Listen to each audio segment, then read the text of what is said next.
Hello students, हम लोग दो पार्ट में ऑलरेडी डिफ्रेंशिएशन के जो volume part 1 volume part 2 already पढ़ चुके होंगे। आज हम लोग फाइनल स्टेज पे पहुंच चुके हैं डिफ्रेंशिएशन के, और कई तरीके के जो जो स्टेप बाय स्टेप हम लोग पढ़ते गए किन किन तरीके से डिफ्रेंशिएशन किया जाता है।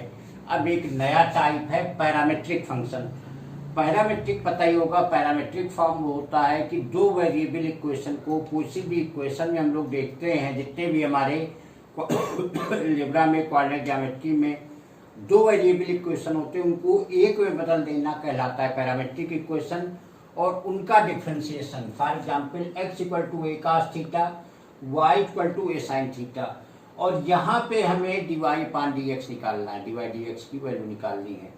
तो सबसे पहले हम क्या करेंगे, जैसे यहाँ पे वर्किंग रूल क्या होता है, y equal to a sin theta है, तो हम इसको dy upon D theta mean जैसे डिवाई अपान डी एक्स के रिस्पेक्ट डिफरेंशिएट कर लेते हैं, यहाँ थीटा के रिस्पेक्ट डिफरेंशिएट कर लेंगे, तो ये आ जाएगा डी अपान डी थीटा ए साइन थीटा। तो ये सीधे कास टेन बाहर हो गया, ये आ जाएगा कास थीटा। कहने को तो डिवाई अपान डी थीटा की वैल्यू ए कास थीटा, और इसी तरीके से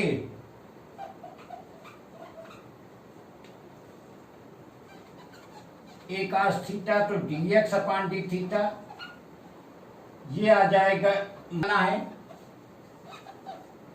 तो इसकी वैल्यू हो जाएगी D Y upon D theta upon D X upon D theta. यहाँ पे थोड़ी सी स्टूडेंट्स एक बेसिक मीनिंग बता दे ऐसा, क्योंकि इसको यहाँ मत समझिएगा कोई अलजेब्रिक फॉर्म क्या, डी थीटा कैंसिल हो जाएगा, D Y upon D X बचेगा। हमने यहाँ पे डिवाई पान डी थीटा निकाला है, क्योंकि y का थीटा के रिस्पेक्ट में, यहाँ x का थीटा के रिस्पेक्ट में। अब जब दोनों के dy का थीटा के रिस्पेक्ट में, dx का थीटा के रिस्पेक्ट में, अगर इन दोनों का रेशियो लेंगे तो डिवाई पान dx हो जाएगा। कहने का तो y का थीटा के रिस्पेक्ट अपान dx का थीटा के रिस्पेक्ट जो वैल्यू मिलेगी वो हमको y की x के रिस्पेक्ट वैल्यू मिल जाएगी। तो इसीलिए लिखा जाता है डिवाई पान d x equal to Dibai पान D theta upon D x पान डी थीटा। यहाँ इसका मतलब ये नहीं है कि डी थीटा कैंसिल होंगे, डिवाई डी एक्स बचेगा। This is the basic meaning. दोनों स्लोप वैल्यू देती है, अभी आगे और इसमें थ्योरम पढ़ोगे, तो इस स्लोप का जो डिवीजन है वो डिवाई पान डी एक्स के बराबर हो जाएगा। डिवाई पान डी थीटा हमारा ए कॉस थीटा है, और dx अपान डी थीटा जो है हमारा माइनस ए साइन थीटा के बराबर है। ए कैंसिल हो गया, तो ये आ जाएगा माइनस ए कॉट थीटा। तो डिवाई अपान dx की वैल्यू आ गई माइनस ए कॉट थीटा। तो यहाँ पे तो बेसिक मीनिंग थी, सिंपल सी बात है कि हमें यहाँ पे थीटा फॉर्म में दिया था, तो पहले y का थीटा के रिस्पेक्ट में, फिर x का थीटा के रिस्पेक्ट में, और फिर डिवाई अपान dx की वैल्यू हो जाएगी डिवाई अपान डी थीटा अपान dx अपान डी थीटा, और यहाँ से वैल्यू निकल के आ जाएगी। एक और क्वेश्चन देखते हैं, x equal to 80 square, y equal to 280, और यहाँ पे हमें डिवाई पान डी एक्स निकालना। तो प्रोसेस सेम है, वहाँ थीटा था, थीटा के रिस्पेक्ट किया, यहाँ y t है तो t के रिस्पेक्ट करेंगे। तो y इक्वल टू 280, तो डिवाई अपान डी टी की वैल्यू क्या हो जाएगी 2a, and x equal to d t किसके बराबर हो जाएगा 280 के बराबर हो जाएगा। और फिर वही डिवाई अपान डी एक्स, ये Dibai upon d T upon D X upon d T के बराबर हो जाएगा। तो 2a अपान 280 ये कैंसिल हो गया, तो आ गया 1 अपान टी। प्रोसेस सेम है, वर्किंग सेम है, सेम उसी मेथड से यहाँ निकाल लेंगे। पहले t के रिस्पेक्ट किया, x का t के रिस्पेक्ट किया, और डिवाई dx की वैल्यू हो जाएगी डिवाई अपान dt अपान dx अपान dt, वहां से वैल्यू निकल के आ जाएगी।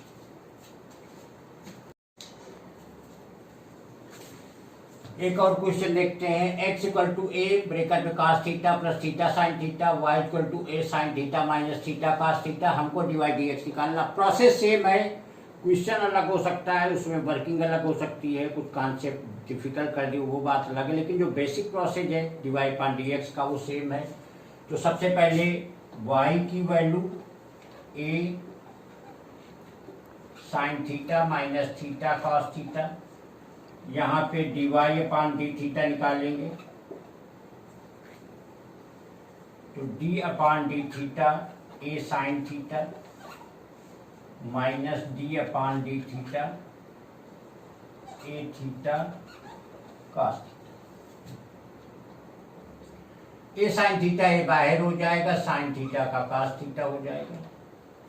अब यहां पे एक बात ध्यान देने वाली कि ये अगर बाहर कर दें थीटा और कॉस थीटा में डिवाइड रूल, वो प्रोडक्ट रूल लग जाएगा, तो theta into D theta cos theta plus cos theta into D upon D theta.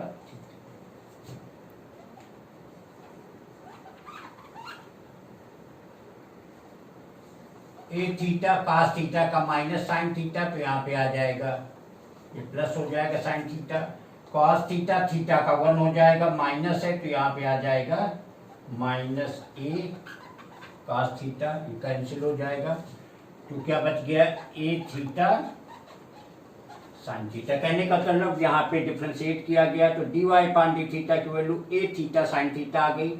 अब अगर इसी तरह सेकेंड वाले को देख लें, x equal to a cos theta plus a theta sine theta.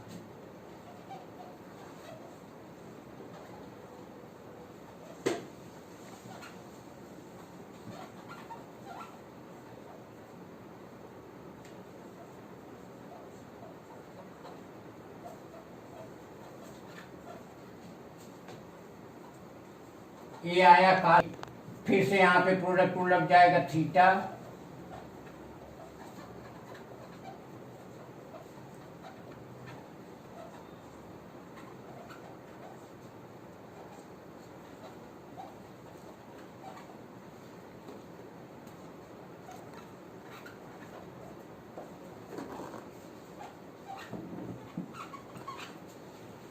Same वहां पे किया, यहाँ पे साइन का कास हो जाएगा, थीटा का 1 हो जाएगा, तो ये सिंप्लीफाई होके आ गया। तो D X upon D theta की वैल्यू ये आ गई, D Y upon D theta की वैल्यू ये आ गई।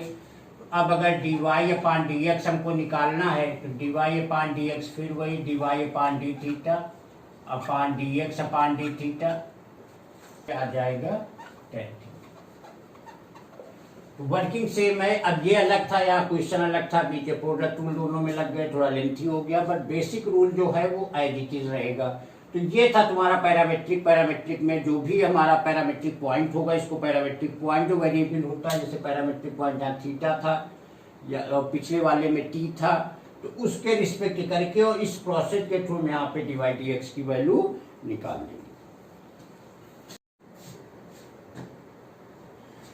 सेकेंड ऑर्डर नेक्स्ट टाइप है सेकेंड ऑर्डर डेरिवेटिव। कोई अलग मतलब नहीं, कुछ नहीं, सिंपल सा स्टेप है। सेकेंड ऑर्डर का मतलब जैसे पहली बार हम लोग जो करते हैं कोई function y equal to f x है, जब फर्स्ट टाइम करते हैं डिवाइड डी एक्स निकालते हैं तो फर्स्ट ऑर्डर कहलाता है। उसको फिर से कर लेंगे तो उसको बोलते हैं D square Y upon d x square, वो थर्ड ऑर्डर होता है।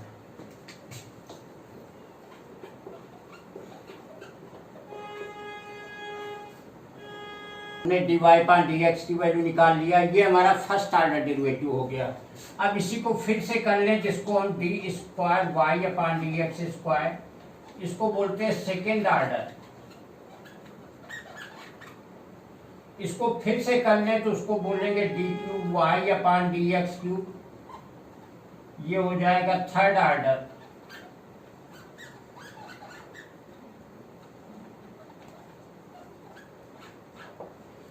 तो इस तरीके से जैसे जैसे डिफरेंशिएट करते चलेंगे उतने ऑर्डर का डेरिवेटिव होता जाएगा। तो सेकेंड ऑर्डर का मतलब क्या हुआ कि एक बार पहले डिफरेंशिएट करेंगे, उसके बाद फिर से डिफरेंशिएट कर देंगे तो हमारा सेकेंड ऑर्डर हो गया। अब अगर थर्ड ऑर्डर का तो एक बार उसी को फिर से कर देंगे तो हमारा थर्ड ऑर्डर हो जाएगा। For example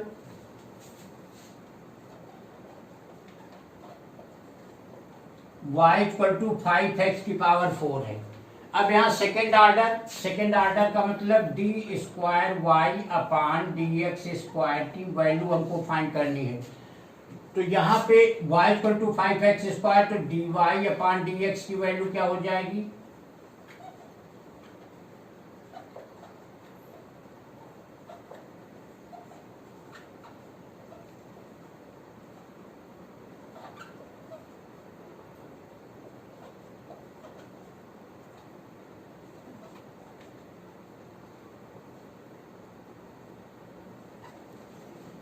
Y upon d x की वैल्यू आ गई 20x³। अब इसको हम फिर से डिफ्रेंशिएट कर दें, मीन्स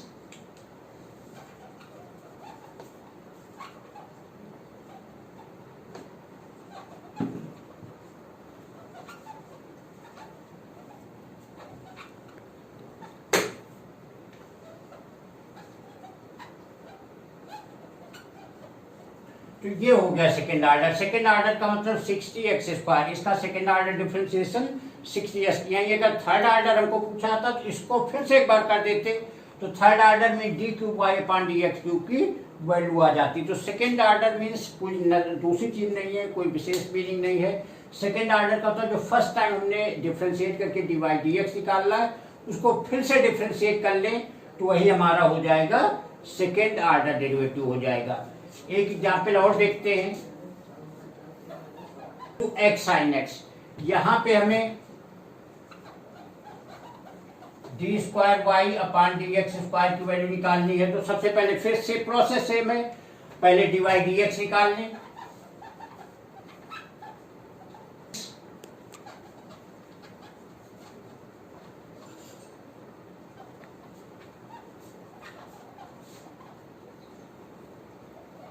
साइन एक्स का cos x हो जाएगा, और ये साइन x रहेगा, और x का तो सीधे 1 हो जाता। अब ये हमारे dy/dx की वैल्यू हो गई, और इसको फिर से डिफरेंशिएट कर दें तो यहाँ पे d²y/dx², यहाँ पे मीन्स 2 cos x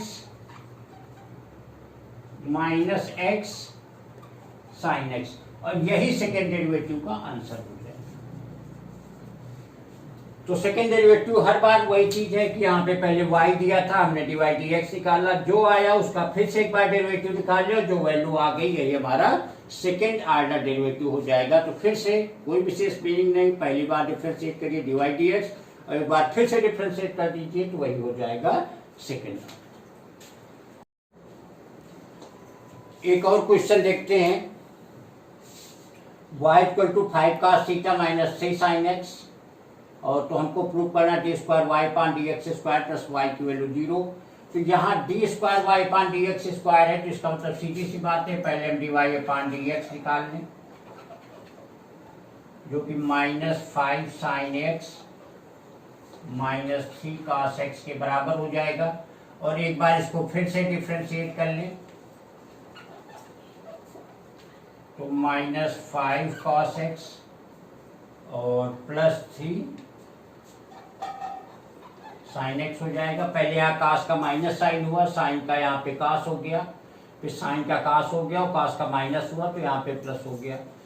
और यहाँ पे अगर माइनस कॉमन ले लें तो 5 cos x - 3 sin x, और यही वैल्यू हमारी y है, तो यही -y।